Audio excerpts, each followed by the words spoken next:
Right, in this video,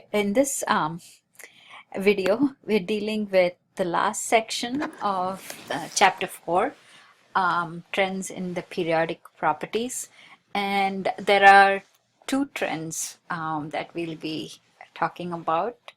And that is atomic size. It's shown here with this picture, and you can see that the size of the atom is increasing down the group, but it's gradually decreasing across the period left to right. All right. The reason for it is with each period you're adding an extra energy level. So this has only one energy level. The elements here have two energy levels. These have three energy levels, and so on. All right. So as you are adding more energy levels, the size is definitely going to be increasing. Whereas it's the opposite. So all these trends are opposite. If it is one is increasing down this group, then the other must across the period, the other must hold true. That is, it'll be decreasing. Okay. All right. Valence electrons. These are these electrons that take part in bonding, that are responsible for the chemical properties of the element. All right. And the numbers of those, and these electrons are located in the outermost energy level. So the number of those electrons is equal to the group number. This is mainly for the representative elements, all right, the group A elements. So as you can see here, you see that 1A, they all have one valence electron, and so on up till you get to 8. And then except for helium, all the rest have 8 valence electrons. Also, you can also see the valence electron configuration. So group 1 is known as the S1 block, group 2 as the S2. And the number that you see right in front of the S1 is the period number, all right? So that's why hydrogen is placed in a group 1, even though it's a non-metal. So you see lithium is in period 2, so it's 2s1, all right? So that's how you get the number for the electron configuration, all right? Where the element is located, which period it's located, okay? And so group 2 has 2 valence electrons. They are the S2 block.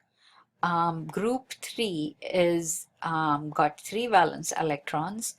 Now, once S2 is filled, the next energy level to be filled is 2p, all right? So this is also known as the P1 block, okay? Group 4 is the P2, Group 5 P3, Group 6 P4, Group 7 P5, and then you see that it's P6, all right? So all of the noble gases have got fully filled orbitals, which is why they don't take part in bonding. Okay, using the periodic table, write the group number, the period, and the valence electron configuration. So calcium is in period 4. It's group 2, so it's 4s2. Lead is in period 6, group 4, so it would be 6s2 and then 6p2.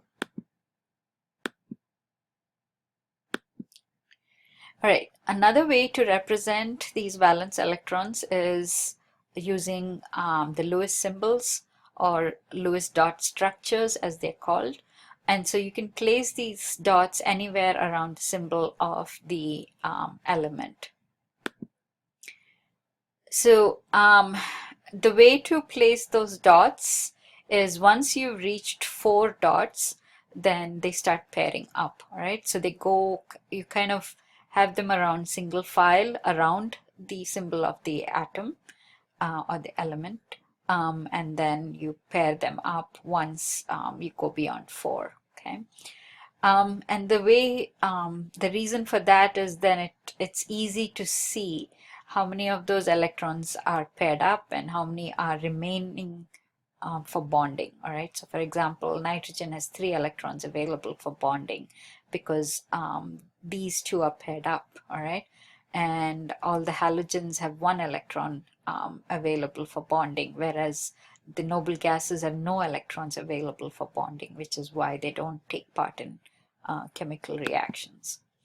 All right, write the electron dot symbol for chlorine, carbon, and nitrogen. So chlorine is 7, carbon is 4, and nitrogen should have 5 dots. Atomic size or atomic radius, it's the distance between the nucleus and the outermost electrons or the valence electrons, all right?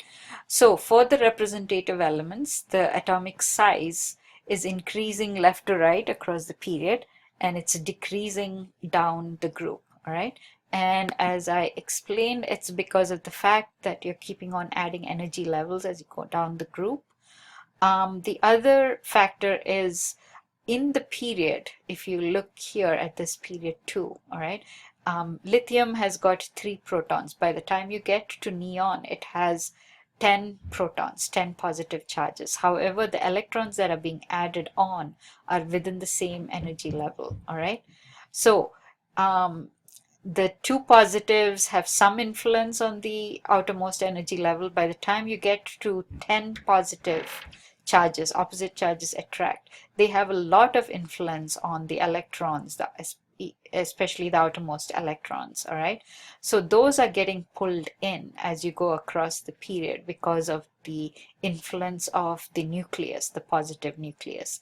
Whereas the influence of the nucleus is being shielded by the adding on of more energy levels, all right? So the outer energy levels are getting shielded by the inner energy levels, all right? So the shielding effect means that the atom size increases as you go down the group.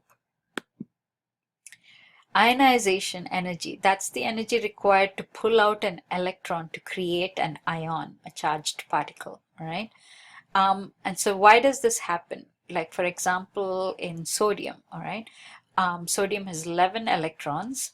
So it has fully filled orbitals till you get to 2p, and then the last electron is in 3s.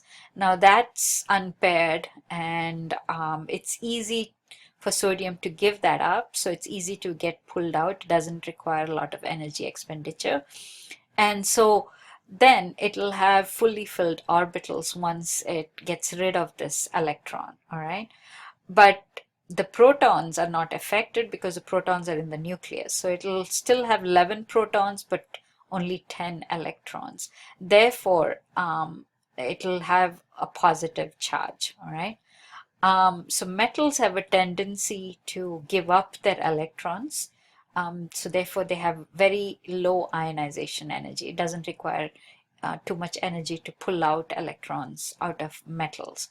Whereas non-metals have more electrons, so more to lose, and so they hang on to their electrons very tightly. So it takes a lot more energy to pull out electrons from non-metals, all right? So ionization energy is increasing across the period as you go from metals to non-metals, but it's decreasing down the group again as the atoms are getting bigger. The influence of the nucleus on the outermost electrons is much, much less, so it's easy to pull out the electrons. Okay. Metallic character. This is closely related to how easily that electron is being able to be pulled out. Easier the electron,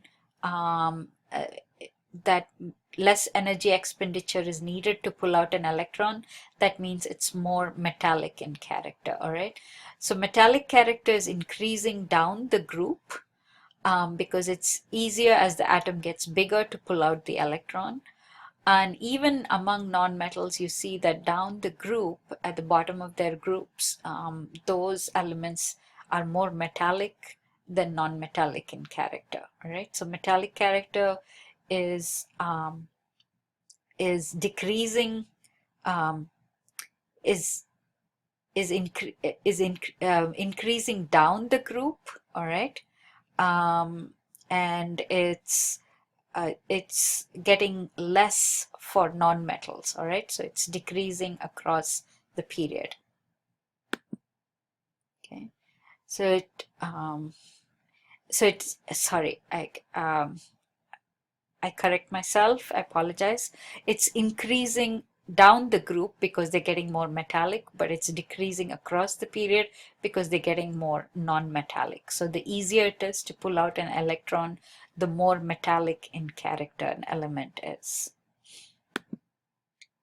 So to summarize, the valence electrons within the group are the same, okay?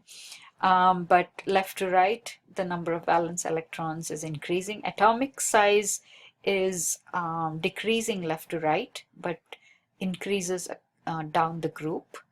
And atomic size and metallic character are trending the exact same way because metallic character is also increasing down the group, but decreasing across the period. Ionization energy is decreasing down the group. It becomes much easier to pull out the electron, but it is increasing across the period. So given the elements carbon, nitrogen, and chlorine, which is the largest atom? All right, so carbon and nitrogen are here. Carbon is slightly bigger than nitrogen, but chlorine is bigger than the other two because now you're in the third period, so you're adding one more level here. All right, so which has the highest ionization energy? Ionization energy increases left to right and then decreases down the group. All right, and these elements at the extreme right tend to have the highest ionization energy. All right, and so chlorine will have the higher ionization energy, which belongs to group 5A, and that would be nitrogen.